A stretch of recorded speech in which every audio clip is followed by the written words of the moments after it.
What's up, y'all? Let's get straight into it. This is going to be a very heavy subject I covered tonight. Probably one of the heaviest I've covered since I've had this channel.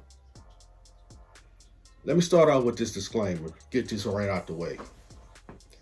Every author, every writer has a serial killer in their head.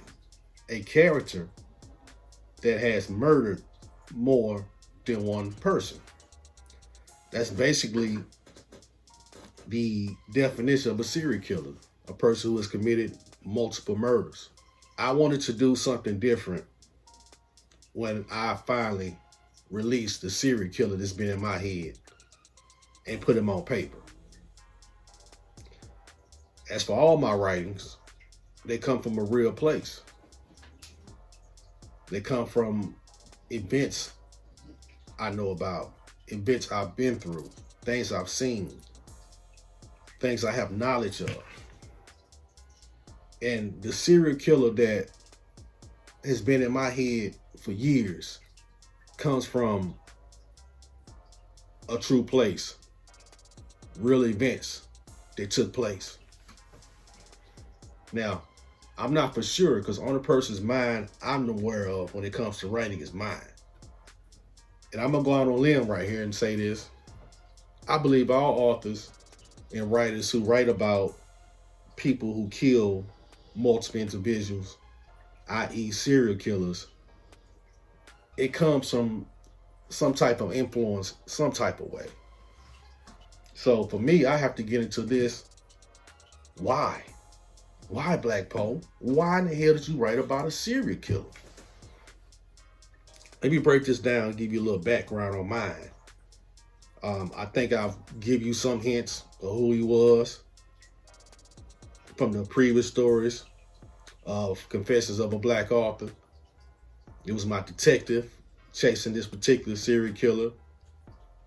I nicknamed him in the book the Vulture. But it's got to be a reason why, correct? Again, I can hear the question screaming out there.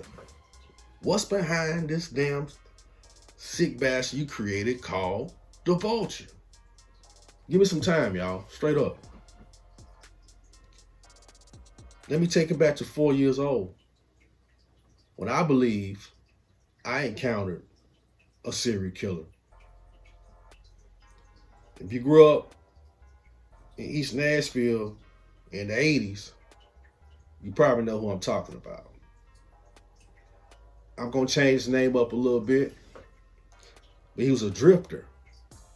It went by the name Hobo Willie. Hobo Willie was rumored to be a train drifter. You know, that's technically what a hobo is. They jump on empty train cars and travel around the country.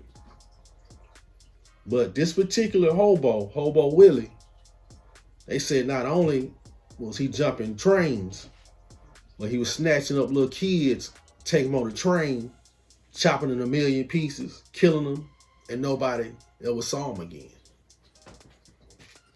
There was rumors that in my own neighborhood, some before I was even born, kids coming up missing and never seen again. And it was always fingers being pointed at this one particular hobo, Hobo Willie.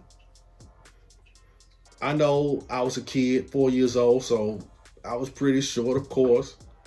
And maybe my description of what I'm about to give you of Hobo Willie, the alleged serial killer I'm going to discuss with you, maybe he wasn't as big as I thought he was because I was so small.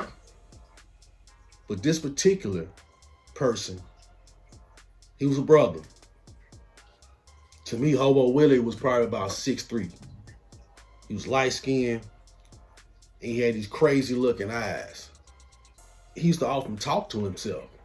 Hobo Willie would walk down the street. I mean, it was somebody you would see walking down the street.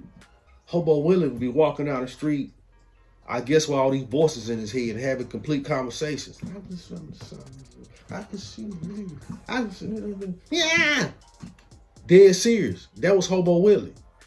I guess these days he might have been diagnosed with schizophrenia, multiple personality disorder.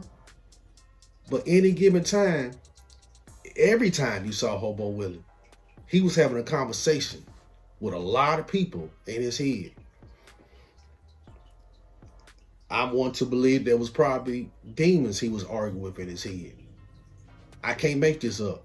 4 years old, I can remember to this day, he had salt and pepper hair, 6'3" tall, just running around, just running around.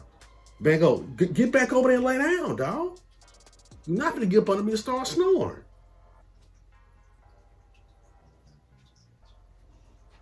Tripping.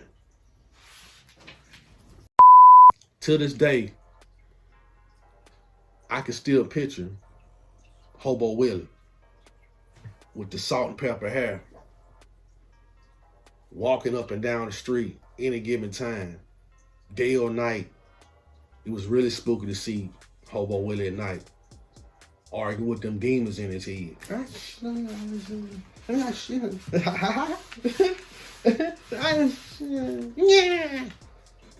That was Hobo Willie. When I really saw something that spooked the hell out of me, I was 4 years old, riding my big wheel on Neal Avenue. And probably 2 to 3 houses down, it was an alleyway off Neal Avenue that would take you around and drop you off into Smiley Avenue. But anytime I would ride my big wheel, my grandma used to tell me, watch the cars. Always look down that alley before you cross that damn sidewalk. I really wasn't supposed to be going across the sidewalk anyway. She always just made sure I was in ear distance. She hollered, I came. If she hollered for me, I didn't count, I was getting my ass whooped. On this particular day, I got to that alley and I stopped on my big wheel. And when I looked to see was any cars coming, I didn't see any cars. But I did see Hobo Willie. I was frozen and locked up on my big wheel. Couldn't move. Just looking. He's coming straight for me. What's he about to do? Are the rumors that the grown folks has been telling me and the older kids has been telling me, is it true? Is he gonna snatch me off this big wheel, tuck me up in his arm, take off running down through the bottom? The bottom was a neighborhood. Across the railroad tracks, and then jump on one of them trains and kill me? This isn't the thought of a 4-year-old. A 4-year-old shouldn't be having these thoughts. But when you have a lead serial killer running around the damn neighborhood, whatever thought you gonna have? Hobo Willie came out that alley and was about to turn left. And like I said, I'm petrified. I'm on the right side of the alley, locked in on my big wheel, just looking up at him, shaking. And I remember he was about to go left, and he stopped. And all of a sudden, he just started jiggering like he did, and started talking to himself.